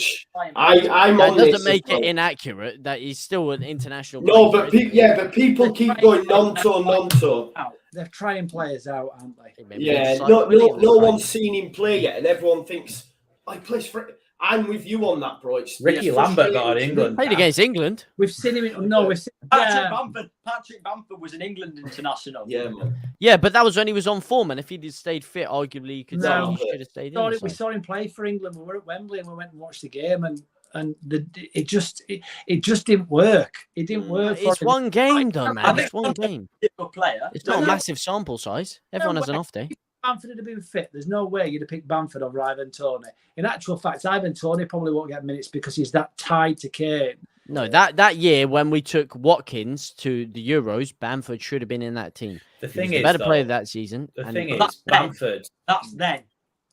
Yeah, Bamford. You could have said in a Bielsa team, you'd rather have had Bamford than Toney, or Bamford than this player and that player. I think once you take out the Bielsa factor, Bamford is not as good of a player as he was under Bielsa. So once you take him out of that context and put him in an England squad where, let's be honest, Gareth Southgate isn't a master tactician. It doesn't have. He basically just needs to be an out-and-out number 9 and do a good job up there. And then you'd have Watkins, Toney, what's his face from Everton as well. Sorry? Calvert-Lewin. That's the one. Calvert-Lewin, man. He looks good on a Vogue fashion shoot, dressing up in his little kilts. But on the actual football pitch, mate, come on, man. Yeah, but then Bamford's not doing scores more off the pitch than on the pitch. System player is a Bielsa system player. Well, no, look, the thing that really grinds my goat about him, the man, you're absolutely right. He's so one-footed, man. It annoys me so much. I don't get how you can be a professional footballer that trains week in, week out, and you're so poor on one of your feet. The amount of times No, I'm on about Patrick Bamford here. The amount of times you see him flicking the ball with the outside of his left foot. He did it against Arsenal and he did it against Fulham. The exact same shot. Palace as well. Beautiful ball through by Adams. All he has to do, let the ball roll across his body onto his right foot. Easy tapping. Or a competent number 9 just lifts that over the goalkeeper. You'd see it but you can't when you're so one-footed, though. Do you know? If he uses his right, he can make it. Do you know what I have to say in order to like defend Bamford? Because I do, I'm a fan of his, but I do think it's sort of gone to the point where I'm not sure he'll ever get back to what he was. But the only issue I think we have is that all the other strikers are nowhere similar to Bamford. Like they're all different strikers that drop back and play in a... Exactly, they're all so many different profiles. So people go start Joffrey up top. Start Nonto up top. But if we can't create with Bamford in the side, trust me, with them little guys up top, we will create even less. Yeah. Because Bamford is key to that. And people forget that because they just go, striker, goals. But there is so much more to that. Well, speaking of striker goals, sorry, I will let you go. I just want to say one thing, sorry. How old are you, Joe? Me? Yeah. 34. Right. Looks 21. Got an old face, mate. There's no need for that. I'm 44, and I'll tell you, right, that there is no striker that Leeds have had in the top flight that wouldn't get his pick over Bamford at any point during Bamford's career at Ellen Road. That's harsh. Mark Viduka, Jermaine Beckford would be scoring goals, honestly, left, right, and centre. But Jermaine Beckford didn't really work out for him at Everton, did it? Jimmy Floyd, all of these players would. Tyler Robertson is striker. Tyler Robertson is a joke, mate. Right, all of these players who have played striker for Leeds United, Alan Smith, even all of these players that have played striker all knew where the back of the net is. If you just sit and you watch Rod Wallace as a winger. This guy knew where the back of the net was, and we just don't have that confidence in front of goal. It's a Dan James in front of goal, 1-on-1 with keeper, and you compare him with Rod Wallace. Rod Wallace, with the amount of chances, but that's why you bringing a good attacker, a good winger, and a bad one. Why don't you compare Rod Wallace to Rafinha then? Why are you picking Dan James out? This is what we've been running with. This is what we've had Rafinha. Now we have Sinister. Because JT is part of our attack, and it doesn't matter if you've got one good winger and one terrible winger, or one striker that can't finish. It's still part of our. No, we're playing Dan James up front though. That's the point. JT, have you just said, are you comparing a good player and a bad player? Because if you just go Bamford a bad player.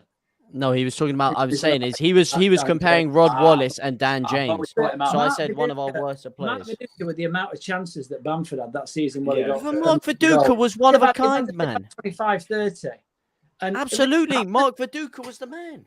Lee Chapman. The thing is, you need a hybrid of somebody, because Mark Viduka would not be doing that pressing, would he? That's so I think you need a mixture of, and that's he gets us a lot of chances, doesn't he? The modern striker is somebody who can press, but who can also, like, Haaland is a one-off, because he doesn't actually involve himself that much in the play other than just being there to stick it in the back of the net. But he's got a team around him that is unbelievable. Some of the best players in the world. In a team like Leeds, you need a striker who is competent at putting the ball in the back of the net and involving other players in the play.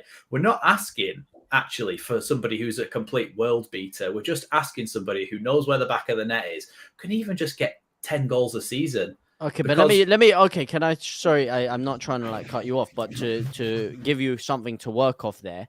You're saying, I agree with what you're saying about the modern striker, and the game has changed, which is why someone like Bamford creates us so many chances. If you're just talking about someone putting the ball in the back of the net, we have that. Whatever you want to think about him, Rodrigo puts the ball in the back of the net. 5 goals and 1 assist in 10 games. Robin, is he not? He can't be bad. He cannot be counted on, bro. What, Rodrigo? The issue with he Rodrigo puts the ball is in the back of the net. The issue with Rodrigo is that I don't think he even knows his best position. So when you watch him week in, week out, he actually comes into his own half sometimes just to have a touch of the ball. I don't know why he does it, or whether he's been told to do it, but it's a completely different playing style to what Bamford does. He comes into his own half to get the ball, and then does obviously that thing against Arsenal was ridiculous, but he just gets the ball and then passes it. And then when we're then on the attack, I look up front and it's like, oh, there's no striker. And Rodrigo's on the halfway line and trying to catch up with the play. And I'm like, he's not a striker. Like, I get you. He can finish. He's shown that he can finish his chances when he gets them, but he's not in the right place often enough. But that's what I mean. But that's what Bamford offers, isn't it? Bamford offers us so much off the ball. But to say you just need someone to put the ball in the back of the net, we have that. But that, people need to realize that the modern game is completely different. You need a lot more from your number 9 than a target man who's just going to sit there nodding the ball in the back of the net. Which is why we were trying to sign people like Gakpo, because he offers different things. Go on, Lee. We have got somebody that has the ability to put the ball in the back of the net. What we want is somebody that actually can stick the ball in the back of the net significantly more than we are doing with the number of chances that we are making. Yeah. Because we are making sacrifices at the back to facilitate the amount of chances that we make. Yeah, fair. The problem is we're not then scoring enough of those chances to make up for the fact that we're actually a little bit leaky at the back, because we're having to be leaky at the back to make those. Okay, but Rodrigo scored 5 goals this year, and he's only missed 2 big chances all season. If you've got a striker, so say in a team like Leeds, right, we haven't got the luxury of having a the best kind of modern striker who's great at linking up the play and finishing chances and all these things. Do you then say, okay, well, we've got one player who's really good at linking up the play in Bamford, and we've got somebody like Jet Gelhardt, who I'd say is as a natural finisher. Do you play 2 up front to have the best of both worlds and help them out and sacrifice somebody else in the midfield? Well, do we think that helps more or not? That's what we all thought Marsch was going to do when he came in, but he's done something completely different. Because remember back in September when we were all saying, "Oh, we're going to have a 4-2-2-2. We're going to play narrow. We're going to have 2 CDMs, and then we're going to have wingers, like narrow wingers, and we're going to have 2 up front. We're going to have a striker who can pass the ball and a striker who can finish." But then he's gone completely opposite. He's had 4 at the back. He's had 2 CDMs, but then he's had an attacking midfielder, 2 wingers, and a striker. We've never actually started playing narrow. Really, we've never, as narrow as we thought we would. We've seen flashes of it again against certain teams, but then nothing's ever really materialised about how everyone thought it was going to play. Okay, well, actually, to throw a caveat in there about strikers creating chances, Bamford, who's meant to be a creative guy, has only created 1 big chance this entire season. Rodrigo's created 2. And Bamford's missed 9 big chances. Rodrigo's only missed 2.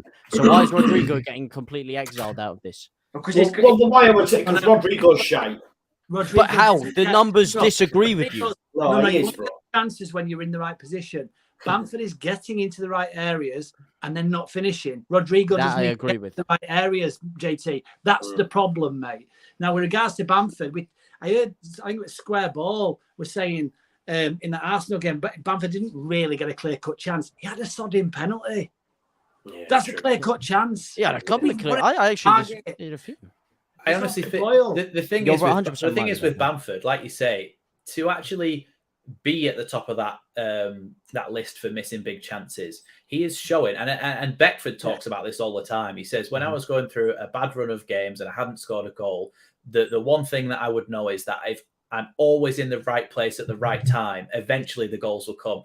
And if Bamford manages to score one off his nose or his bum or anything, his confidence goes up a little bit. And I think he then starts to say, right, as long as I'm in those positions, it will turn around eventually. He's not just going to not score a goal for the rest of his career and be stuck on 99 goals. But my instinct, but every great striker says, isn't it? Like, as long as you're getting chances, that's the good thing. Right, what we'll need to team than Bamford, really. Other than maybe Tyler Adams, we haven't got another player that's better positionally than Bamford. We just need to get him. Okay. No, I agree. Right, let's I've got some super chats that all. So PRM said, no matter who is in charge, we do need investment. I agree completely with that, mate. I think the board's failings are there for all to see. Well, no left back, no striker. We know we needed it last season. No centre midfielder. We all knew we needed it. That's what's frustrating. I think we're pretty close to having a good Premier League squad, but a few positions letting us down are causing us big issues. Yeah, and the mad thing is that weakest part of the pitch under Bielsa, central areas, they didn't address it. Weakest or most susceptible or vulnerable parts on the pitch under Jesse is, you would say, the fullback areas, and they haven't addressed it. So it's madness, really, I think. But it is what it is. Phil, this wasn't a super chat, but he said, smug Bielsa turned down players. Please don't believe everything you read that comes from the club, because that's a load of BS. And let's be honest, the players that we were close to getting, the likes of Donny van der Beek, couldn't get a game at an almost relegated Everton, and now can't get a game at Man United. It's going to get bombed out. Go on, Lee. One point on that. Did you notice that when Bielsa went, I mean, obviously, within certain sections of the fans, that would be tremendously unpopular for Bielsa to go, especially the way that they treat it. Who is the one person at Leeds United who could possibly come out and criticise Bielsa and get away with it in terms of his legend status at the club? Eddie Gray. And who did they wheel out? They wheeled him out, and Eddie Gray came out and said Bielsa was turning players down and all this, that, and the other. And he sat there and he criticised Bielsa because he was the only person at the club that could wheel out who wouldn't get damaged. Get away with it. By saying that. And what a guy. It were horrible to watch. Yes, bro. It was. Made me feel sick. Yeah. And you are so right, because someone actually came back to me with a response on Twitter the other day, like, well, Eddie Gray said it, so obviously it's true. And I'm like, come on, man, it's propaganda. Don't. The thing is, if he was only if he was only offered loan deals for Donny van der Beek and Harry Winks, like, are you surprised? I don't think that many managers do take that. No. You're basically saying, because Bielsa's thing was always, I don't want a player unless he's a significant improvement on who I've currently got in that position. And Harry Winks and Donny van der Beek, both injury-prone bench warmers who barely made a start, weren't going to do that. And so he didn't want to take them. And so fair enough if he said no to that, because I think a lot of managers probably would say no. Like I said, they were always going to bring Marsch in at the end of the season. That's why they didn't. Because they wanted temporary, didn't they, for Bielsa to work with? Back him financially, because look at his first season, and they brought in Helder Costa, Barry Douglas. They brought in Harrison on loan. They brought in Bamford. His first season, they brought in all these players, and then we've gotten to a point where they were always going to bring Marsch in, because they said that Radrizzani released a statement saying Marsch was always going to be the heir, and he was always going to come in this season. That's why they didn't. They offered him a bunch of Marsch players, and he didn't want a bunch of Marsch players. He wanted a bunch of Bielsa players. Yeah, because the difficulty was that if you're a board of a player of a club, and you've got a manager that has only ever been at a club 2 years, doesn't want to talk about his, anything after the end of this season. He might not sign a new contract. How can you possibly justify putting your hand in your pocket and spending 40 million on a player for him? What's bonkers about that is that they signed Dan James for him, which I think is like what you're saying. I totally agree with, but then I feel like they've just completely gone against their own sort of rule and brought Dan James in. Do you not think that position? Do you not think Victor was as wedded to that as Bielsa though? Probably because again, his ego. Victor cried. Victor cried, man. Same with Nketiah though. When we were linked with Nketiah earlier on, that's not. A few people have said it. That's an auto signing. That's not a signing. Yeah, exactly. Yeah, and had he have not signed a new deal at Palace, he would be a Leeds. Arsenal, sorry, he'd be a Leeds player. He'd be a Leeds player. So it is what it is. And like I've just had a look there at Van der Beek's minutes. Like he played 5 times at Everton, and then since then he's played 22 minutes this season for Man United. So it is what it is. I'm aware of time as well. Is everyone okay? I know this has been really, really long show. Are you okay? Find out when we go downstairs. 3 against 4 says, do you think Jesse still has the confidence of the players? Compare the vibes of the players in the Brentford versus against Leicester and Fulham. And I think and what we'll do is, because we are aware of time, I'll put it to one person each super chat. So JT, do you think, and give me your opinion, not like just, do you think he still has the confidence of the full? What do you mean? My opinion, just I don't quite understand what you mean there. But do I think Jesse has the confidence of the players? Yeah, I still think he has the confidence of the players. I think. What are you talking about, the Brentford game this year or the Brentford game last year? Because the Brentford game last year should be in a vacuum. I still think the youngsters like his philosophy. I still think he's got Adams on his side, Aronson, Harrison.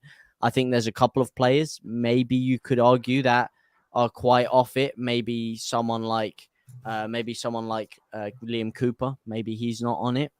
Potentially, but I don't see players that aren't trying for him. I don't see players that aren't working their socks off. I'm seeing players that don't really have a lot of identity with it, which, yes, comes down to him, but I don't think he's actually lost them mentally.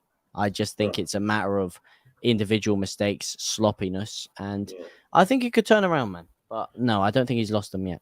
No, cool. That's fine. What I meant by that was I wanted you to answer it in the way that you did not. No, they do have his full confidence. So that's, hey, whoa. That doesn't mean whoa. Well, that's what I meant. Fine. You asked what I meant, and that's what I meant. Smudge says, part 4, we are the laughing stock of the league. That the Bielsa haters blame us, have such short memories. People just need to look at the overall picture and facts. Listen, Smudge, you speak my language. Not really one to not a question, but I'll put this to you, Max. What I've really found frustrating over the last weekend is the fact that a lot of people say, what's the point in changing the manager? Because it's still the same shit players. And that's what really frustrates me as a fan, because we should know more than any club that a coach can make a huge impact. Does that make sense? Yeah, totally. And that's what Bielsa did, isn't it? Because everybody remembers that Stoke game where we came in and just completely blitzed them. But I think what we need to think about is the fact that even Bielsa, I think if he came in mid-season, he would struggle to do that more than he would if he had a pre-season, if you get what I mean. So I think this is why I said on Monday night as well, I think the World Cup is an ideal time to do it, because obviously some of our players are going to the World Cup, but the ones that aren't can have almost a full pre-season with this new manager, if we were to bring one in, who can then get his ideas across. Do you know what I mean? So I feel like it's an odd season because of the World Cup, but it could actually benefit us if we can get a manager who is of the caliber that we want to bring in, who plays the kind of football that we want to see, because the board is pretty wedded to the fact that they want to play attacking football. So I think it could have the Bielsa effect in that he could completely turn things around for us if somebody comes in who is competent and has almost a pre-season whilst the World Cup's going on. And then, do you know what I mean? That gives us almost the Bielsa effect, I feel. So to me, that's why I said Jesse in, because I just want to wait until the World Cup, until a manager comes available where we can have that effect. No, that's fair. Smudge says, part 5, the ownership board are the only ones accountable for the mess we are in, and you could argue with the appointment, failure of players, etc. PRM says, this board needs to stop being deluded about quality. We are a year behind given no actions last summer. Lee, hear me out. He says, England fail at the World Cup, Southgate comes. Are you on that? No, thank you. I'd rather have Dyche. Yeah.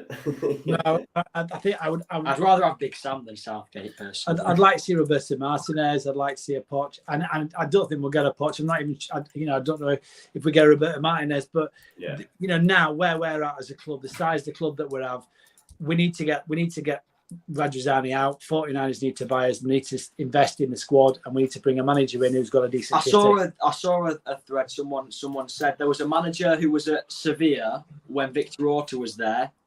He was also Valencia manager in the standout season that Rodrigo had when he got 19 goals in 30 games or something. And I can't remember who it was, but there was a manager who people were touting out, and it seemed to fit the. Is it not like Lopetegui? No, I would love Lopetegui though. Yeah, it'd be interesting to see, because I know he turned down the Wolves job, didn't he, for family issues. So again, like Max is saying, World Cup, maybe they have that conversation. He'd rather come to Beeston than. Yeah. It is. I've only just thought of that, but they could easily be sat on that, couldn't they? Saying, look, I had a conversation, didn't want the Wolves job, but said, look, Let me go over my father or however, and then maybe we'll see. I don't know.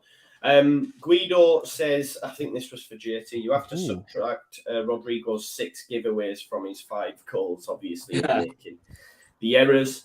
Ashley did say Mateo Joseph, 8 appearances, 11 goals. Sonny Perkins, 8 appearances, 7 goals. Nyonto, 3 appearances, 1 goal. Stats don't lie, give Joseph a go.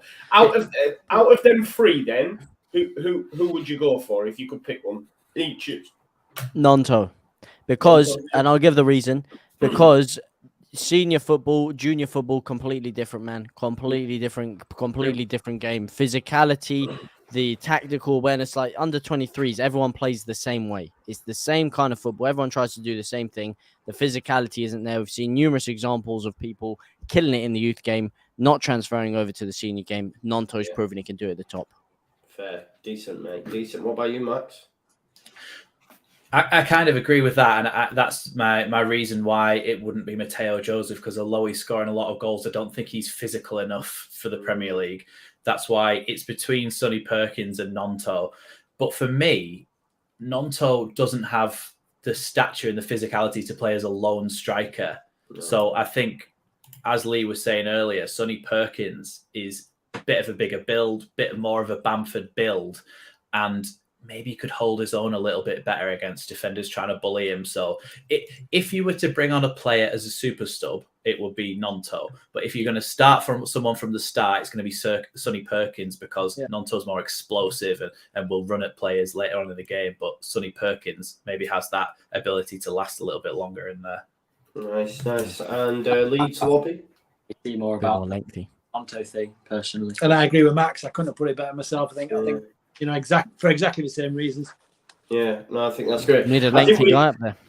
I think we'd all go Gelhardt though overall then, wouldn't we? I think Gelhardt needs to get some minutes. I don't think Marsch is convinced by it. I'm not sure he's the number 9. I'm not sure he's the number 9. Either a second striker or an attacking midfielder. Well, that's why all of our strikers are so different. Like, you've got Rodrigo is naturally a striker who's been forced into the cam role. Joffy's striker who loves to play off of another striker. Greenwood's like a playmaker striker, more for me like a Liverpool striker, like a centre forward, someone who's further behind the wingers. Nonto's a striker who goes out wide and receives the ball. Perkins is a tall, more like a Haaland player who doesn't get involved in the play, but he wins the ball and just finishes it. All of our strikers are so different from each other. I don't know if we're going for like a... I give Perkins a go. Yeah, I don't know if we're going for like a just buy all these strikers and they're all different, but one of them... Good five-a-side team of strikers. Yeah. Would you put 2 players up front? We're picking Bamford every week. I love that. Jesse Marsch says, good news, lads. Fair post. Yeah. And, amen, my brother. Colin Kerwin says, I'm going with a win in Anfield and a chance in at Bournemouth. I'm clinging on here. It's the only hope for Jesse. They need to have someone lined up, plan B. Sean Dyche, Steve Bruce. Go on, Carl. Right. Bruce, but Sean Dyche. Bruce Ball. To finish then, like for me, I don't see where we get points between now and the World Cup. So I think we get beat on Saturday. But even Bournemouth. Yeah. I mean, what have you seen? I mean, I don't think we'll beat them. Okay. Bournemouth have been okay in some of their games, and they've shown that they can defend well and they can score goals. And if you don't see we haven't really. If you don't see us getting points before the World Cup, how long do you think Marsch will last? Do you think he should have already gone. He should have already gone. No, we're gone. I'm sorry. If we don't beat Bournemouth, I will yank my eyeball out with a meat cleaver, shove it in the toilet, flush it down, put it back in my head, and crush it. Can you not just cut his tongue off instead? I get that he should have been gone, but speaking from now, at what point do you think, if we don't get points before the World Cup, at what point do you think he'll get the Liverpool game? Will see him off? Do you think if we lose to Bournemouth? I think Bournemouth, personally. I think Bournemouth. Yeah. I think Liverpool, I think they're looking now, but I think Bournemouth. I do think as well, I mentioned this on Monday, that sometimes when a club sacks a manager, they do it after a big game against a top side, and you think, why have they done that then? But that's what we did with Chelsea. Yeah, that new manager bounce, though, is not going to happen against Liverpool, is it? So if you bring somebody in before the Liverpool game and they just get shat on by Jurgen Klopp's team, then you're like, well, there's no new manager bounce there. But if you sack him after the Liverpool game, give him a Bournemouth game as his first game, if that's what's going to happen, then it kind of does make sense to me a little bit more. But I genuinely don't think it will happen. I think he's got until the World Cup. But then look at Brighton. Look at Brighton. They sacked before the Liverpool game, and then they drew 3-0. Trossard hat-trick. Well, I didn't sack him really. I think Brighton are a different beast. To be fair to what we are, that they seem so organised. No matter who's in charge, all the players seem to be singing from the same hymn sheet. Solid at the back. Okay, going forward, not great going forward, but they have a base to build on. Does anyone think we get a result on Saturday? No. Yeah. Oh, Yes, I do. Yeah, You're damn right. Jesse Marsch, yeah, you're damn right, Firpo. You're damn right, Firpo. I'm sorry. If you're telling me that you think that Trent Alexander-Arnold stands a hope in hell, a snowball's chance in hell against an attacking, marauding machine like Senior Firpo, then I question whether you've even kicked a ball or even touched a blade of grass in your life, because Trent Alexander-Arnold cannot defend. I said he's got Stevie Wonder vision, pure gym settings back there, open for business 24 hours down that left-hand side. So if you whack a guy like Senior Firpo in there, you have Sinistera running off him. You missed We're the going to fact that skin them alive. Trent's not going to be at right back the full game, because I've said before they're phasing him into a midfield role. So They Trent could be phasing him. I don't care. Optic, saw, phase, whatever clan you want to throw into it. He's not going to be there. Trent's not started. Trent's not started the last 2 games. They've had Milner at right back. So don't. Yeah. Put your... Well, there you go. Well, then Milner's not going to play against his old boys. You We're know, not he's a gonna- Leeds fan at heart. We're not going to beat Liverpool at Anfield. Oh, come on. We do it against the big teams, man. Yeah, Chelsea, Arsenal, Liverpool. Score, though. We've got to score. Anfield's dead, man. There's no atmosphere. Bro, I see more atmosphere in a vacuum. Bro, Virgil van Dijk's never lost a game at Anfield. Yeah, and he's going to get absolutely to be done fair. up by Rodrigo, and he's going to lose, mate. His aura is not enough to defend. All right, see what he does. They He beat Man stands there City. like this. They beat Man City at Anfield, bro. And we got beat by Forest. Wow, yeah, but crazy. Yeah, at Forest though, they're rubbish away from home at Anfield. Yeah, Man City always crumble at Anfield, though. I think we're gonna struggle. Does anyone have any contacts that could go in and put In my eyes. game, just so we have like? That's who you're on about, Dan, isn't it? Marcelino. Yes, that's yours. He worked with Orta at Sevilla. Beautiful jacket. He then also managed Rodrigo's best season, and his name starts with Marcel. So There you go. I'm in already. The club will be watching this and they'll get Marcel Desailly instead. Like 2 or 3 weeks' time, and he gets appointed as manager. I'm going to be like, we're never going to live that down. Can I just say, I did a video before the season started where I predicted Graham Potter to be the first manager to get sacked, Fulham to finish mid-table and not get relegated, West Ham to really struggle at the start of the season, and for Bruno Lage to get sacked after Potter. So Potter didn't get sacked though. So no. I said Potter. I meant Tuchel, not Potter. I said Tuchel will be the first manager to get sacked. Okay. Good man. Wasn't it? Yeah, him, Parker. Yeah. Right. I'd take Tuchel at Leeds, though. Yeah, he wouldn't take us though. No, he he wouldn't. Well, listen, this show normally goes for an hour, right? And we've been going for an hour and 47 minutes, right? I know. But it's been a great show. We've had over 500 people watching. We've had loads of super chats. We've had loads of engagement in the chat as well. And that's what it's about. Any marriages?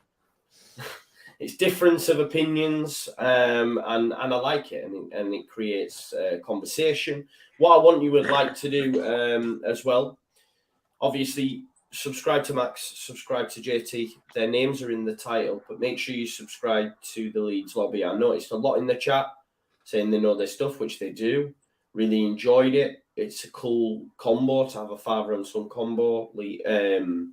Big shout out Dad and Lad as well. I used to love them, and it's great to see another. And listen, my son's 4, so I'm coming for you when he gets older. Don't worry. But no, listen. Make sure you check that. I've got 2 kids here, so you know. What did you say? Sorry, Dan. So don't let JT near him because he'll turn him into a Furpo lover. Oh no, that's not happening. Yeah. It is not happening. It's not They happening. don't let me around kids. No, but listen, we've had loads of comments there. People saying thanks in the chat as well. I love that. So, yeah, they will be back if they're willing to come or they can get away for 2 hours. But listen, make sure you check out the channels, and we'll see you again next Wednesday. As for myself, through the rest of the week, probably Prem Preview Friday, and then it's game day Saturday. I'll have a press conference reaction tomorrow as well, which is probably going to be a little bit wild, I reckon, because he's going to come out with all his mad speak again, saying, we're trying really hard, and we're doing this and doing that, and it'll just boil my piss. But anyway, thanks, everyone, and enjoy.